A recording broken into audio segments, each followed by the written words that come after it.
দ্বিতীয় বিয়ে, নতুন জীবন। কিন্তু সবচেয়ে বেশি আলোচনা হচ্ছে বিয়ের উপহার নিয়ে। প্রথমে সবাই ভেবেছিল ডায়মন্ড জুয়েলারি, লাক্সারি ঘড়ি আর ডিজাইনার গিফটই বুঝি সব নজর কাড়বে। ইন্ডাস্ট্রির সূত্র অনুযায়ী কয়েক লক্ষ টাকার ডায়মন্ড জুয়েলারি সেট, দামি ব্র্যান্ডের luxury watch, designer bag, custom home decor, সব মিলিয়ে উপহারের তালিকাটা ছিল এক্কেবারে রাজকীয়। কিন্তু গল্পে আসলো টুইস্ট।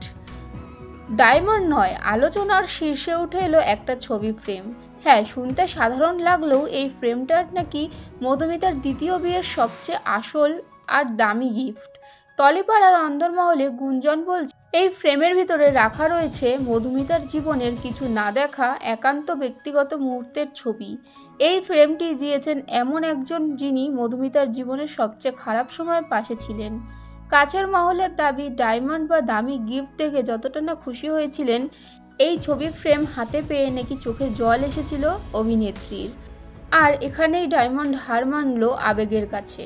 টলিপাড়ায় কান পাতলেই শোনা যাচ্ছে দ্বিতীয় বিয়েতে মধুমিতার সবচেয়ে দামি প্রাপ্তি আসলে কোনো জুয়েলারি নয়, বরং এক টুকরো স্মৃতি।